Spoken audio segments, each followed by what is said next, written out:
끝까지. 어디서부터? 어디서부터? 예루살렘입니다. 예루살렘.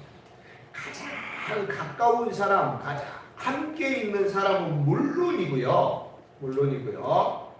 자, 어떻습니까? 나는 이제 내 가까이에 있는 사람들 전도할 사람이 없어요. 그렇게 말할 수 없는 게 뭐냐면 이제 넘어라는 거예요. 너 없어? 네 주위에는 이제 없는 거지? 그러면 넘어보자고. 어디로? 사마리아로 넘어보자고. 사마리아가 뭐라 그랬어요? 사마리아가 풀어보면 어떤 의미가 있다고 그랬어요? 나와 적대적인 관계에 있는 사람. 그렇잖아요. 유대인들과 사마리아인들은 적대적인 관계에 있다고 그랬잖아요. 심지어는 서로 개 같다 그러고 할 정도로 지금 요즘에 그러잖아요. 우리가 전쟁, 중동 전쟁이 그런 거거든요. 서로 인정을 안 해요. 서로 취급을 안 하는 거예요. 그러니까 싸우고 죽이고 하는 것이 아무것도 아니라니까요. 그들에게는. 근데 예수님께서 말씀하시잖아요. 뭐라고요? 넘어라. 어디로? 그러니까 우리가 하나님 앞에서 하나님 나는 예루살렘 다 정복했어요. 내 주위에 이제 아는 사람들은 다 예수 믿는 사람들밖에 없고요. 예수 안 믿는 사람은 찾아볼 수 없고요. 우리 집에든 우리 친구들 중에서든 없어요. 그랬더니 예수님께서 말씀하시잖아요. 사마리아. 이게 쉽지 않죠. 대체적으로 제가 금요일날도 말씀드렸지만 대체적으로 우리 성도들이 예루살렘에 머물러 있을 경우들이 아주 많아요. 예루살렘에 머물러 있는 선교의 영역에 있어서 방향성에 있어서 예루살렘에 머물러 있는 성도들이 많을 수 있어요. 이제 주님께서는 우리에게 말씀하십니다. 예루살렘 그래 이제 좀 더 넘어보자. 혹시라도 네가 미워하는 사람, 네가 용서하지 못하는 사람, 너와 적대관계에 있는 사람, 그들도 네가 복음을 전해야 될 사람들이다. 구약시대에도 보면 그래서 어떻습니까? 요나 선지자는 안 가려고 그러잖아요. 어디로? 니느웨 안 가려고 그래요. 근데 하나님께서 왜? 적대관계거든요. 차라리 그들은 죽었으면 좋겠어요. 왜? 우리 민족을 괴롭히고 우리 민족을 힘들게 했던 마치 우리 한국 사람들이 어느 나라 생각하면 일본만 생각하면 없던 화도 막 일어나는 것처럼 니느웨 사람들을 그냥 다 차라리 죽는 게 낫지. 그랬으면 좋겠는데 하나님께서 그들에게 가서 복음을 전하라고 그러니까 안 돼요. 용납이 안 되는 거예요. 용납이 안 되는 거예요. 마음속에서 도저히 하나님의 말씀을 이해할 수도 없고 내 받아들이기도 힘든 거예요. 그래서 요나가 막 도망간 거 아니에요. 결국에는 이제 멱살 잡혀서 가긴 가지만 마치 요나 시대의 니느웨와 같은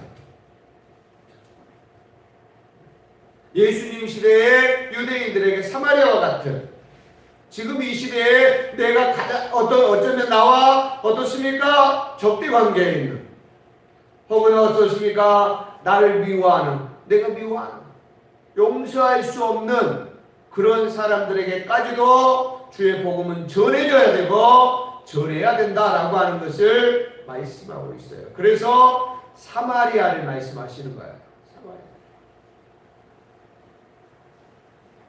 사마리아까지만 가면 될까요? 그렇지 않습니다. 땅끝까지 가라는 말씀. 그 말은 무슨 말입니까? 내가 전혀 알지 못한 심지어는 어떻습니까? 언어도 몰라요. 언어도 몰라요. 이름도 몰라요. 성도 몰라요. 아무것도 몰라요. 그럼에도 불구하고 우리는 주의 복음을 전해야 합니다. 그러니까 성경에 우리에게 말씀하시는 것처럼 때를 얻든지 못 얻든지 주의 복음을 증거하라고 말씀하시잖아요. 그죠? 그죠? 그러니까 주의 복음을 증거하는 우리의 사명들은 언제 어디서나 계속 되어져야 된다. 그래서 어쩌면 우리 성도님들의 가방 속에는 오줌 뭐라 그래요? 파켓이라 예전에는 다 뭘 지갑 그래요? 지갑 속에는 전도지 한 장 정도는 있어야 돼요. 항상 있어야 돼요. 만나는 사람들에게 전해줄 수 있어요. 그게 없다면 입이 전도지가 돼야 돼요. 입이. 하다못해 사랑하는 성도들 식당에 가서 식사를 하시더라도 그 어떻습니까? 계산하시면서 오늘 음식이 너무 좋습니다. 너무너무 맛있게 잘 먹었습니다. 혹시 예수님 믿으십니까? 예수님 믿으면 너무너무 좋습니다. 예수님 믿으십시오. 이렇게라도 하셔야 돼요. 그럼 뭘 해야 되겠어요? 뭘 하셔야 되겠어요? 그러려면 계산을 해야 돼요. 그죠? 계산을 해야 돼요. 계산을. 네. 우리 예수 믿는 사람들은 그래 잘 섬기시기도 해야 돼요. 내가 계산할게. 그 목적이 뭐예요? 목표가 뭐예요? 그 사장님에게 내 입술을 통해서 예수 복음 한번 전하겠다고 계산하는 거예요. 단순히 내 돈 자랑하려고가 아니라 왜 하나님 앞에 물질을 구하는 거예요. 그런 의미에서 물질을 구하는 거예요. 할렐루야. 내가 계산해서 저 사장님한테 내가 복음을 전해야지. 자, 확장성. 자, 조금 있다가도 또 함께 자, 오늘 본문으로 이제 돌아가 보자고요. 마태복음 28장 우리 16절에서 20절 말씀 보았어요. 너무너무 잘하는 말씀이죠. 한 번 정도는 들어보셨을 거예요. 그죠? 암송하시는 분들도 많이 있을 거예요. 네, 이번 주 지난주에도 그랬지만 이번 주에도 암송이 조금은 수월할 수 있어요. 그죠? 왜? 자주 들어봤거든. 근데 자주 들어본 말씀에 함정이 있어요. 너무 익숙해가지고 틀리게 암송할 수도 있어. 그러니까 제가 누누이 이야기하는 것은 장점이 단점되고 단점이 장점된다고 생각을 해서도요. 그 중요한 것은 뭐라 그랬어요? 하나님께 붙들리는 게 중요하다니까. 하나님의 손에 붙들리는 게 중요해. 내가 얼마나 똑똑하냐, 내가 얼마나 잘났느냐보다 더 중요해. 내가 하나님 앞에 붙들려 있느냐가 중요하다. 할렐루야. 그래서 우리에게 의미가 있다. 자, 이 본문 말씀을 봐보면요. 자, 우리 예수님은 어떤 분이십니까? 라고 해서 우리가 잘 알죠. 예수님은, 자, 인정하시면 아멘이라고 말씀하시고요. 예수님은 창조주이십니다. 예수님은 구주가 되십니다. 할렐루야. 그렇습니다. 우리 예수님은 우리의 창조자가 되시고 구원주가 되십니다. 더 많은 것들이 있어요. 자, 그 예수님께서 승천하시기 전에 그죠? 부활하셨습니다. 십자가에 못 박혀 죽으시고 장사되셨습니다. 3일 만에 부활하셨습니다. 며칠 동안 이 세상에 계셨다고 그랬어요? 부활의 몸으로 40일 동안 계셨습니다. 그리고 승천하십니다. 이제 승천을 직전에 두고 오늘 제자들에게 마지막으로 남기신 말씀이 오늘 본문의 말씀이에요. 대부분 성도들이 이것을 예수님의 지상 최후 혹은 최대 예 명령이라고 말씀을 하시죠. 그 핵심적인 내용 오늘 성경 우리가 읽었지만 다시 한번 우리 함께 읽도록 하겠습니다. 성경에 나와 있으니까요. 한번 읽어보죠. 19절 20절까지 함께 읽겠습니다. 시작.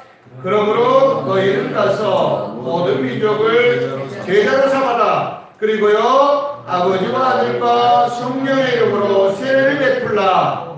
더 나가서요 내가 너희에게 분부한 모든 것을 가르쳐 지키게 하라. 그리하면 계속 있습니다. 볼지어다 내가 세상 끝날까지 너희와 항상 함께 있으리라 하시니라.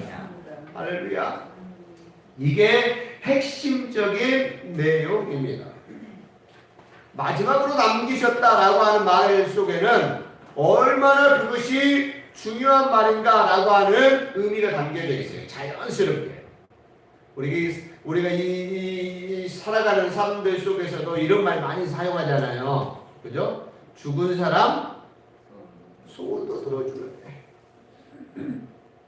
예, 그 봐보세요. 그러니까 부모님이 됐든 또 할아버님이 됐든 누가 됐든지 유언이라고 하는 걸 되게 중요하게 생각하잖아요.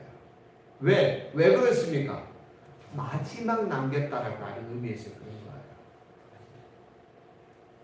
그러니까 예수님께서 승천하시기 직전에 마지막 남기셨다, 이 말이 마지막 남기셨다라고 하는 말은 이 마지막 말에 얼마나 중요하고 강조되어야 되는가에 대해서 우리가 느껴볼 수 있어요.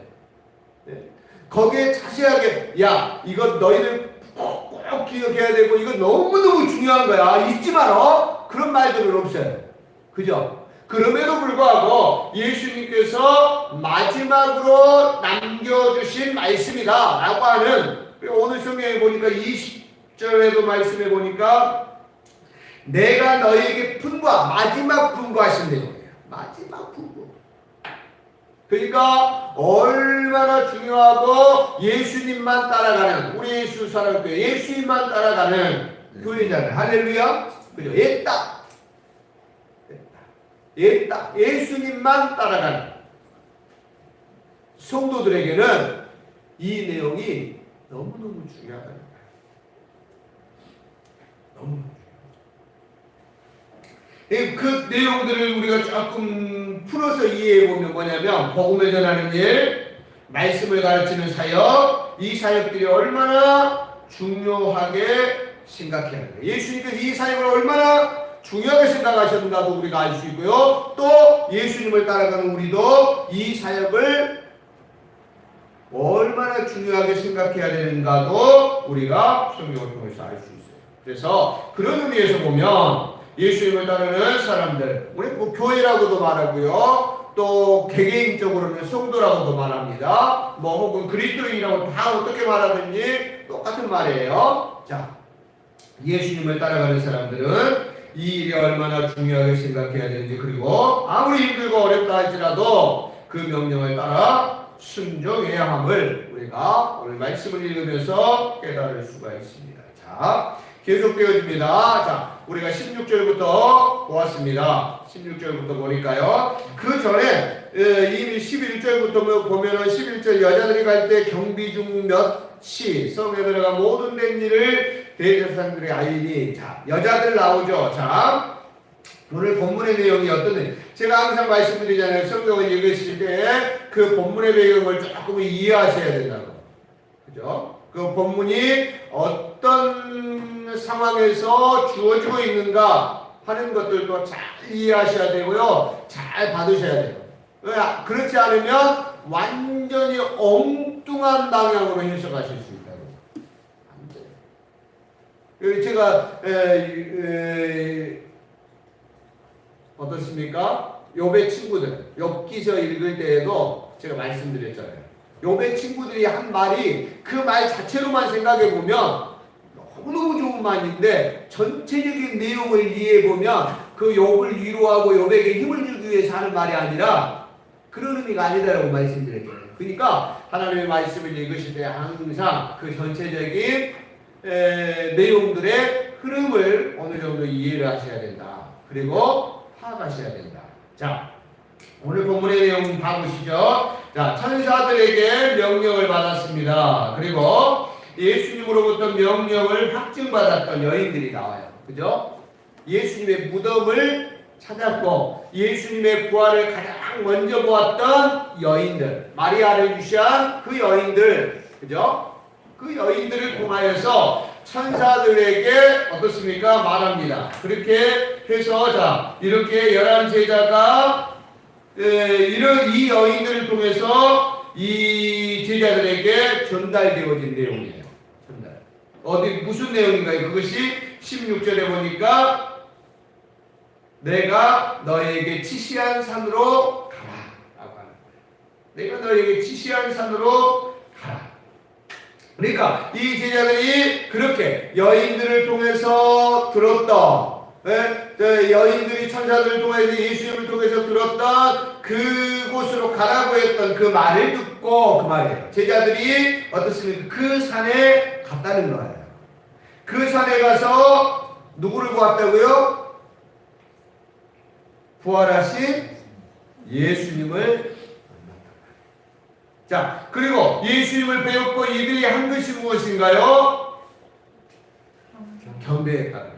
엎드려 경배했어요. 먼저 경배했습니다.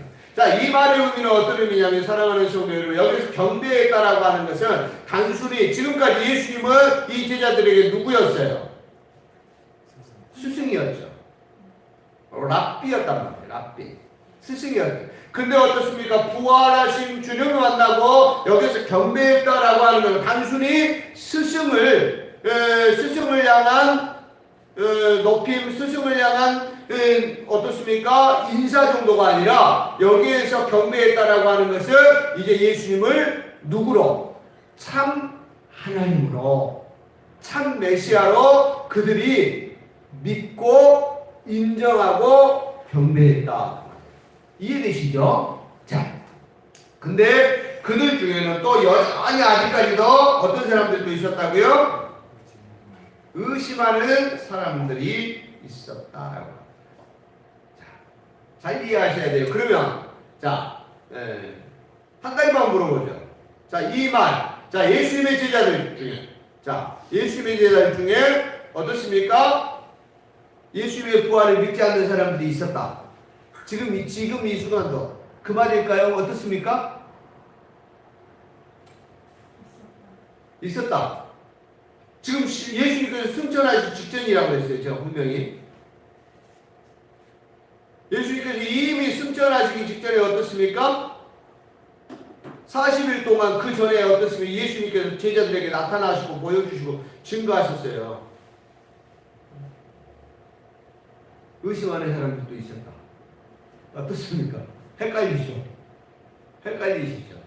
물론 우리가 시간적으로 보면 예수님의 제자들 중에서도 예수님의 부활하신 것을 처음에는 믿지 못해요. 심지어 여자들이 와서 예수님께서 부활하신 예수님을 만나고 와서 여자들이 와서 어떻습니까? 예수님 부활하셨습니다 라고 했어요. 너 뭐하는 짓이야 지금? 뭐 헛것을 보고 와서 이런 사람들도 있었어요. 제자들. 그러잖아요. 대부분 제자들. 그리고 심지어 도마 같은 제자들은 자기 제자들 베드로, 안드레, 요한, 야고보 뭐 등등 어떻습니까? 제자들이 말해주는데도 나는 몰라.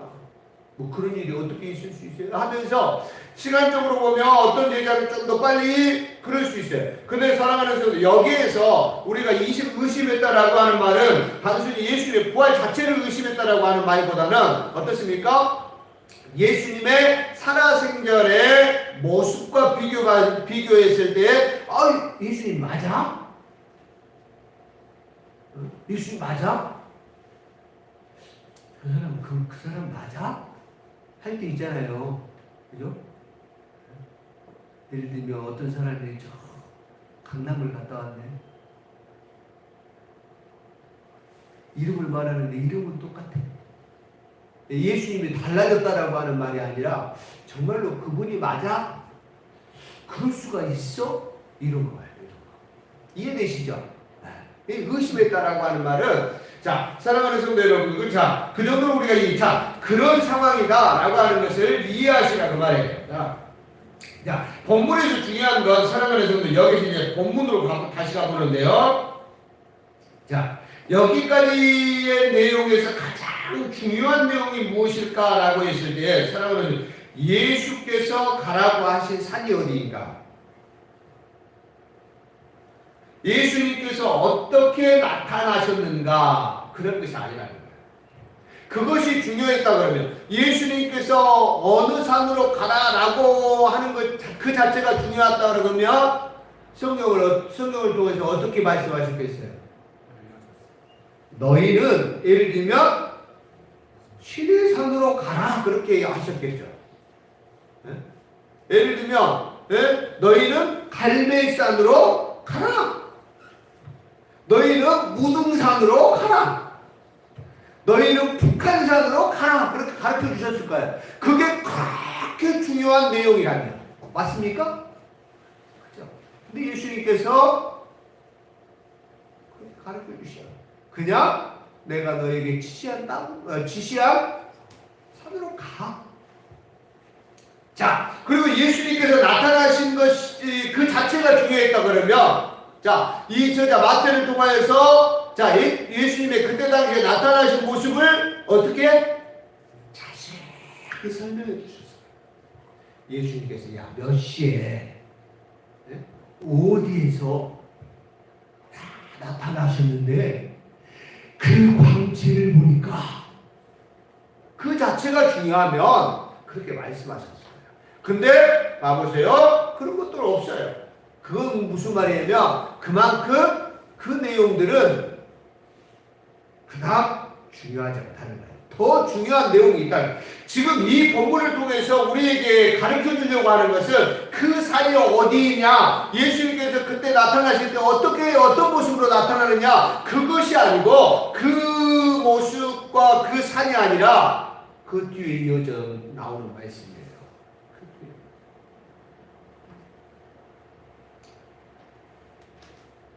분명히 강조하시는 것이 있어요. 분명히. 근데 그것은 뭐냐면 이제 예수님께서 그 11 제자를 예수님의 사도로 세우시고 위임하시는데 그 목적이 있어요. 그게 중요해요.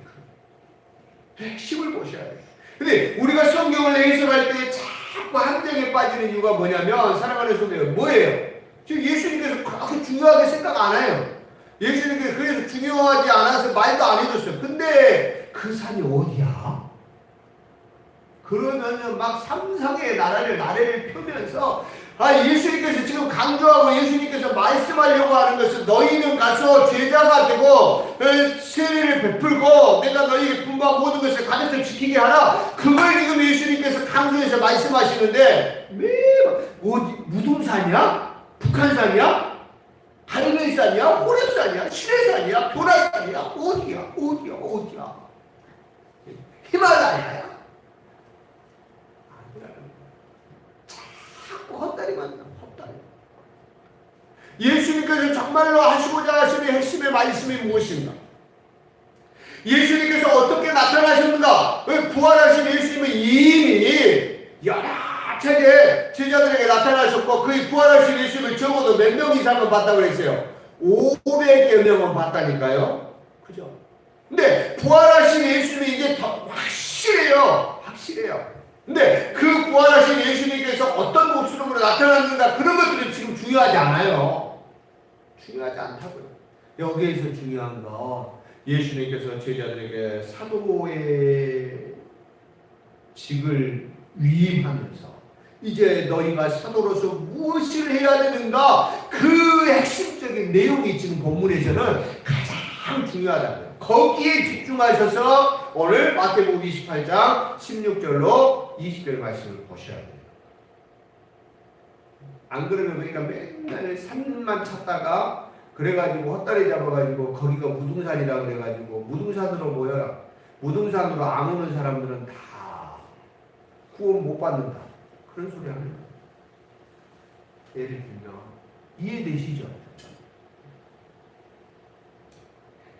그리고 여기서 기억해야 될 한 가지 사실이 더 있어요. 예수님께서는 제자들이 할 수 없는 일을 하라고 강요하시지 않는다는 거예요. 자, 16절 우리에게 말씀하셨습니다. 자, 18절에 보니 예수께서 나와 말씀하여 이르시되 하늘과 땅의 모든 권세를 예수님이 가지셨어요. 그리고 뭐라고 말합니까? 그 예수님을 의지해서 나가면, 왜요? 그 예수님은 우리가 이 예수님께서 맡겨주신 사명을 기억하면서 그걸 힘쓰면 항상 함께 하실 것이라고 약속하셨잖아요. 그러니까 하나님께서 우리에게 무슨 일인가를 맡기실 때 우리가 할 수 없는 일을 강제적으로 하라고 맡기시지는 않는다는 거예요. 능히 해낼 수 있는 일들을 사명으로 부여하신다라고 하는 사실을 우리가 오늘 배우시고 기억하실 수 있으면 좋겠습니다. 간단히 우리가 잘 아는 말씀이니까요. 짧게 우리가 이해하고 넘어가도록 하겠습니다. 자, 세 가지라고 말씀하셨어요. 뭐 더 이상 말할 수도 있어요.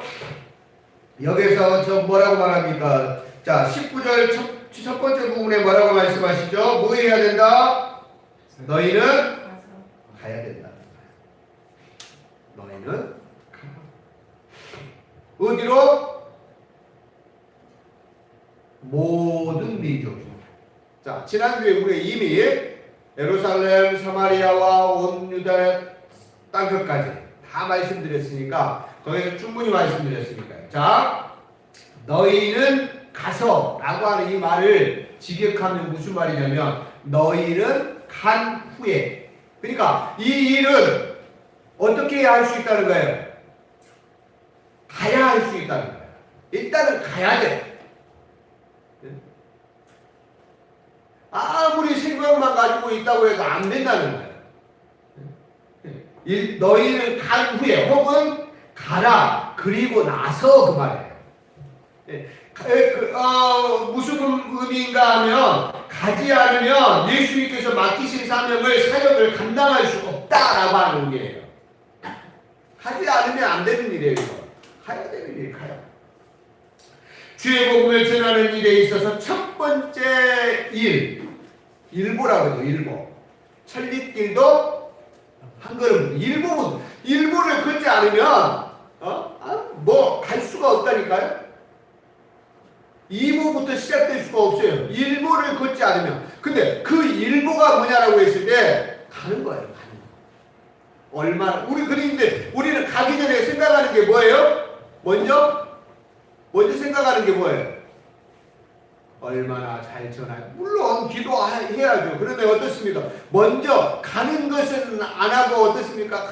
실수하면 어떡하지야. 그것부터 생각하니까 발걸음 자체를 내디딜 수가 없는 거예요. 일단 가라는 거예요. 네? 10걸음을 걷다가 돌아오든 100걸음을 걷다가 다시 돌아오든 일단 가야 된다는 거예요. 그래야 이 일은 되어진다는 거예요. 그래서 예수님께서 우리에게 뭐라고 말하면 너희는 가라. 갔어. 사랑하는 성도 여러분, 자, 우리 서로 옆에 분들 보면서 누군가를 향해서 어딘가를 향해서 가셔야 합니다. 누군가를 향해서 가셔야 돼요. 어딘가를 향해서 가셔야 돼요. 그래야 이 일은 되어지는 일이라니까요. 아무리 우리가 구호처럼 어떻습니까? 명언처럼 예를 들면 너희는 가서 모든 민족을 제자로 삼고 아버지와 아들과 성령의 이름으로 세례를 주고 내가 너희에게 분부한 모든 것을 가르쳐 지키게 하라. 으쌰 제자 삼자 이래 아무리 구호를 외쳐도 사랑하는 성도 여러분 가지 않으면 이건 안 된다는 거예요. 그래서 누군가를 향해서 가셔야 돼요. 자, 나는 누군가를 향해서 지금 가고 있습니다. 아멘.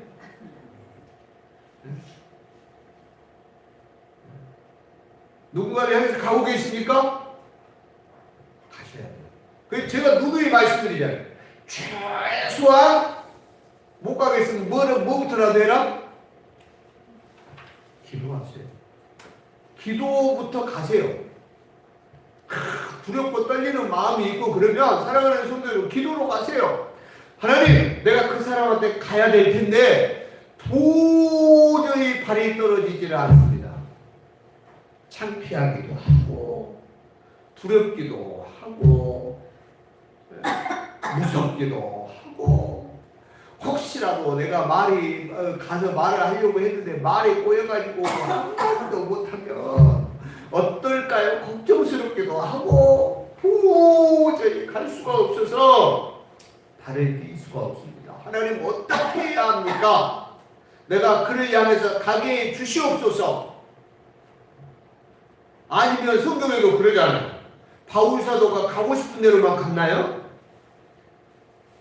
어떨 때는 바울 사도가 가고 싶은 데도 못 갈 때가 있어요. 왜? 하나님께서 막으셨다고 했어요. 예수의 영이 막으셨다고 했어요. 그리고 어떻습니까? 생각지도 않은 마게도냐로 하나님께서 가라고. 환상을 통해서 마게도냐 사람을 보여주시고 그의 도움을 요청하는 걸 통해 마게도냐로 가거든요. 그러니까 하나님, 내가 누군가에게 가야 될 텐데 막막하고 도저히 자신도 없고 누군가가 나로 하여금 오고 와달라고 하게 해주십시오. 할렐루야. 기도하세요. 하나님은 살아계시니까 그렇게 해주실 줄로 믿습니다. 하나님, 누군가가 나를 만나자고 하게 해주십시오. 굿! 이 사람이 나에게, 하나님께서 이 사람으로 하여금 나를 부르셨구나. 뭐 하라고? 예수 십자가, 예수 부활 전하라고. 할렐루야! 그러니까 아무튼 우리 그리스도인들은 항상 누군가를 향해서 가고 계셔야 되고 어딘가를 향해서 가고 계셔야 돼요. 할렐루야. 그것이 우리 주님의 지상 최대 명령이기 때문에 그럽니다. 자, 첫 번째, 그래서 가서, 그리고 이제 구체적으로 그 다음에 이어지는 내용들이 가서 뭐 해야 할 것인가 막막하잖아요. 뭐 해야 될지도 모르면 막막하잖아요. 그래서 구체적으로 가르쳐 주시는 거예요. 세 가지. 첫 번째, 제자 삼으라. 제자 삼는 게 도대체 뭘까? 제자 삼는 게 뭘까요? 한번 정리하고 빨리빨리 넘어가죠. 자, 제자 삼는 게 뭐라고 생각하세요, 성도님들은? 가르치고 훈련시키는 거라고. 제자 삼는다라고 하는 원어적인 의미를 살펴보니까 어떤 의미가 있냐면 제자 가르치고 훈련시킨다는 거예요. 그러니까 제자 삼기 위해서 중요한 것이 있는데 첫 번째, 가르침이 있어야 돼요. 가르침을 우리가 다른 말로 교육이라고도 하죠. 교회의 사역 중에 가르침의 사역은 매우 중요해요. 예수님께서도 말씀 어떻습니까? 제자들을 가르치셔야 해요. 계속. 예수님께서 제자들을 부르시고 첫 번째 한 게 뭐냐면 가르치시는 거예요. 가르치시는 거예요. 그래서 마태복음 예수님께서 4장에 예수님의 제자들을 부르시고 5장에 넘어가면 가르치시는 일을 계속 해야 돼요. 계속. 기도 이렇게 해라. 6장에서 기도 이렇게 해라. 가르치죠. 교육하시죠. 그리고 어떻습니까? 거기서 머무르는 것이 아니라 훈련시키셔요. 그걸 우리가 일반적으로 우리가 요즘에 사용하는 단어로 양육이라는 거예요. 양육. 우리 예수단원교회도 어떻습니까? 제자 훈련하잖아요. 왜 하냐면 예수님께서 우리에게 하라고 했으니까 하는 거예요. 성도들이 별로 좋아하지 않아요. 별로 좋아하지 않아. 따분하기도 하고 어떨 때는 지루하기도 해. 그죠? 근데 또 그럼에도 불구하고 예수님께서 하라고 하셨으니까 해야 되고 또 교회가 감당해야 될 몫이에요. 제자를 삼는다는 것은 가르치고 훈련시킨다는 중요한 거 두 가지가 빠져버리면 제자 훈련에 있어서는 그리고 제자 훈련 그렇게 말하잖아요. 줄여보면 제자 삼는다는 말은 다른 말로 말하면 제자 훈련 그 말이에요. 제자 훈련에 있어서 중요한 건 첫 번째 가르침. 계속해서 우리 교회도 어떻습니까? 40주 그죠? 46주 제자 훈련하는 본격적으로 하는. 우리 이제 확신반, 양육반 빼고 제자 훈련 자체만 46주예요. 그죠? 그러니까 46주 동안 계속해서 1시간 이상씩을 우리가 가르침을 받잖아요. 가르침. 그리고 훈련하는 거기에는 제자 훈련을 어떻습니까? 하는 매주 과마다 과제가 있어요. 그 뭐냐면 훈련이에요. 훈련. 거기에 그 가르침에 합당한 훈련들을 해보는 거예요. 군인들이 봐보세요. 군인들이 어떻습니까? 총은 이렇게 쏩니다. 총은 이렇게 생겼습니다. 총은 이렇게 쏘는 겁니다. 끝! 편하겠죠. 근데 그렇게 끝납니까? 아니잖아요. 이론 가르치고 와서 꼭 어떻게 해요? 나가서 실제적으로 해보는 거예요. 훈련시키는 거예요. 훈련. 그래야 전쟁이 일어나면 그나마 총 들고 벌벌벌 떨더라도 잡아당기기라고 하는 거야. 그 다음에 두 번째 뭐라고 말하냐면 세례를 베푸는 거예요. 세례. 제자들이 해야 될 중요한 일 중에 하나가 세례를 베푸는 거였어요. 이 세례라고 하는 건 뭐냐면 사랑하는 성도 여러분, 뭐 대부분의 조직 신학들을 통하여서 교리들이 우리에게 가르쳐 주는 것은 세례는 성령을 받고 믿음으로 하나님의 자녀가 되었다는 외적인 징표예요. 세례에는 두 가지가 있다고 그랬어요. 자, 성령 세례가 있고 물 세례가 있다고 그랬어요. 성령 세례는 언제 받는다고 그랬어요? 성령 세례는 언제 받아요? 여기 헷갈리 있으면 안 돼요. 왜 구원받으러 와서 너 맨날 몇 시에 구원받았어? 그것도 몰라? 네 생일도 모르면서 네가 어떻게 구원받았다고 말할 수 있어? 이런 거 말하는 거예요. 예수 그리스도를 구주로 영접할 때 성령 하나님께서 내 가운데 있다니까요. 그러면 구원받은 거예요. 구원받은 거예요. 성령 세례. 자, 물세례는 언제 받아요? 성찬의식 때 받아요? 네, 맞죠. 근데 물세례는 자, 하나님께서 세우신 목사를 통해서 우리는 그러잖아요. 물세례는 초대교회 같은 경우에는 어떻습니까? 바로바로 복음 전하고 믿습니다 하면 물세례를 줬어요. 거의 성경에 보면. 근데 우리 한국 교회에서는 그렇게 안 하죠. 그러니까 예수 믿었는데 바로 세례를 줬다.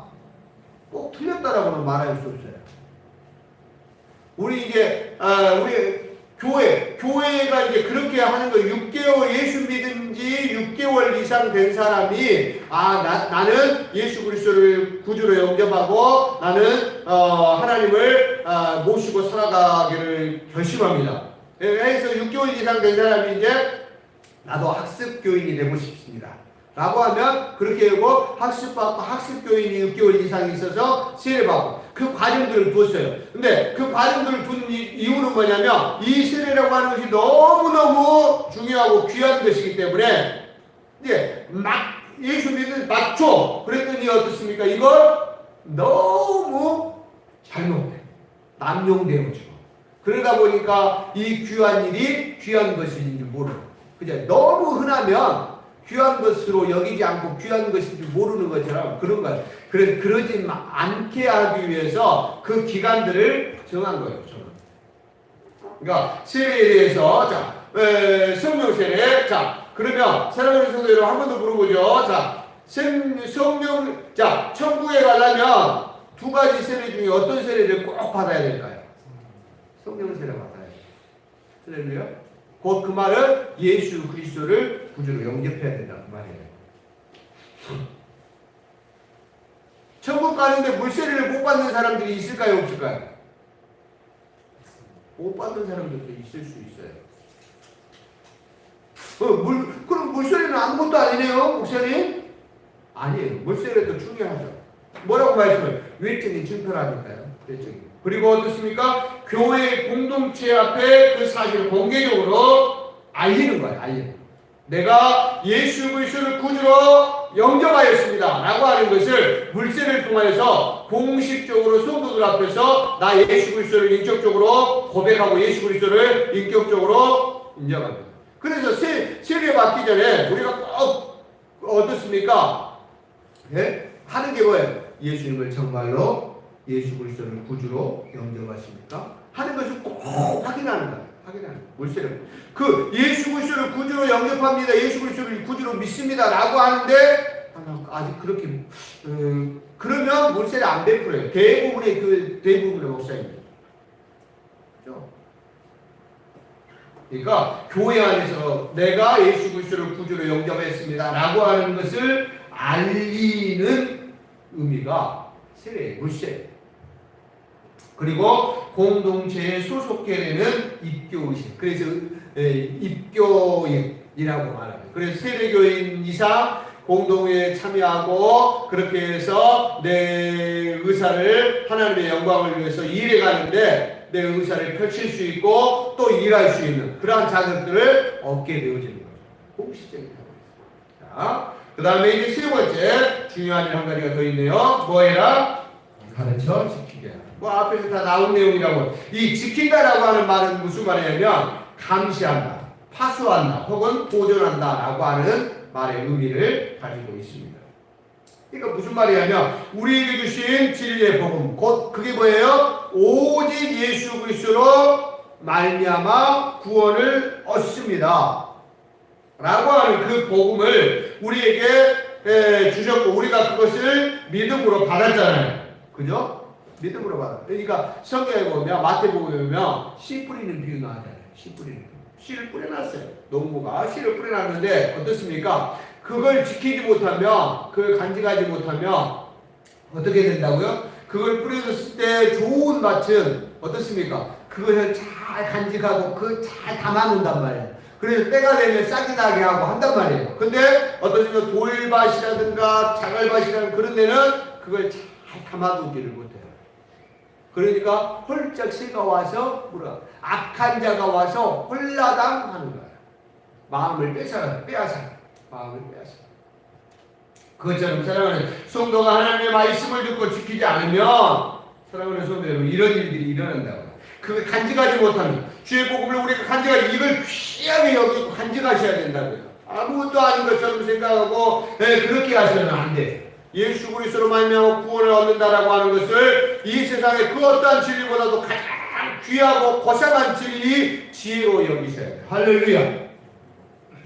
성도가 하나님의 말씀을 듣고 지키지 않으면 어떤 것과 똑같냐면 순종하지 않으면 어떤 것과 똑같냐면 적이 쳐들어오는 것을 지켜내고 해야 되는 그 성문지기가 파수꾼이라고 그러죠. 파수꾼이 도리어 적군이 들어올 때 어떻게 해요? 문을 활짝 열어줘 버리는 거예요. 그러니까 쉽게 이렇게 표현하죠. 자, 이 말만 하고 마치겠습니다. 우리는 어떻습니까? 하나님의 말씀을 간직하고 내가 하나님의 자녀로서 하나님의 백성으로서 살아가는 게 중요하잖아요.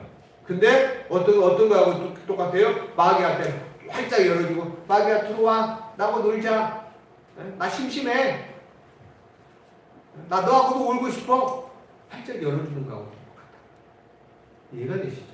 그래서 왜 그렇게 하나님의 말씀을 듣고 순종하라고 말하는지 강조하는지 우리가 그 말씀의 진리를 잘 깨달아야 됩니다. 예수님께서 마지막 우리에게 주시는 명령인 것을 우리가 잘 기억하면서 그 말씀 안에서 승리하시기를 예수님의 이름으로 축복해 드립니다. 자, 오늘 이 시간 우리 함께 또 기도하도록 하죠. 오늘 주신 말씀 생각하면서 기도하실 때 나는 지금 누군가를 향해서 가고 있는지 어딘가를 향해서 가고 있는지 가지 않고 있다 그러면 사랑하는 성도들은 그 이유가 무엇인지 무엇이 그리도 바쁘고 무엇이 그리도 분주한지 아니면 혹시는 두려움과 무서움과 공포 때문에 가지 못하는지 사랑하는 성도들 기도할 수 있기를 바랍니다. 하나님 나로 가게 하여 주시옵소서.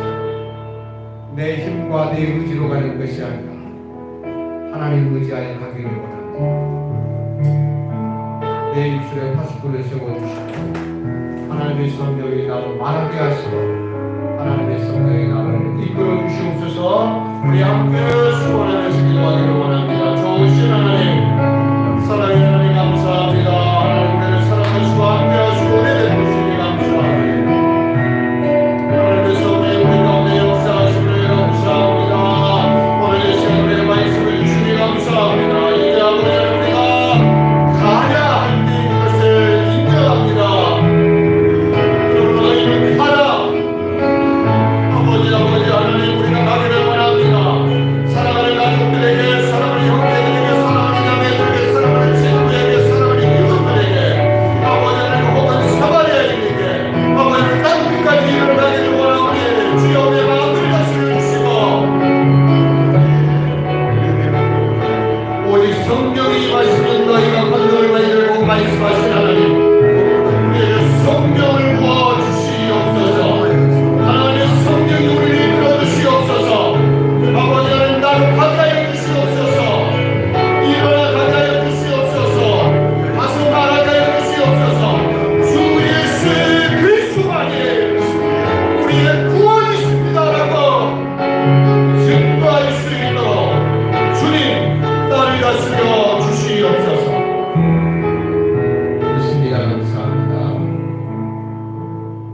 자리에서 일어나셔서 하나님 축복 받도록 하겠습니다.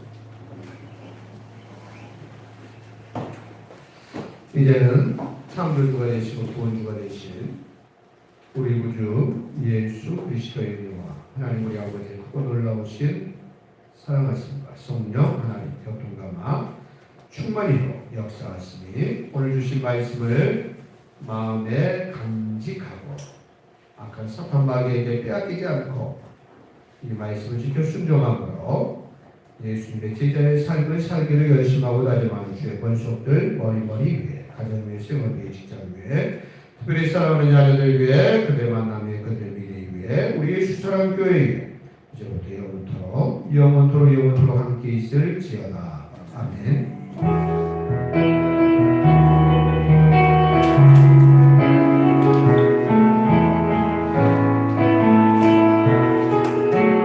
서로 인사하시면서 찬양합니다.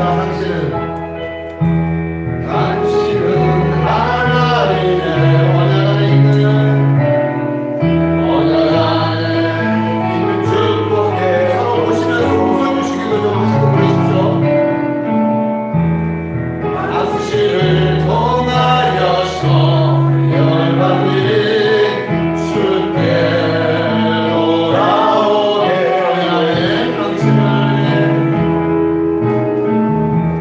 당신은 하나님의 언약 안에 있는 축복의 통로를 통하여서 열방이 당신을 통하여서 열방이 주께 예배하게 되리. 하나님께 영광의 박수 드립니다. 우리 서로 인사하시죠. 누군가에게 갑시다. 어디론가 갑시다.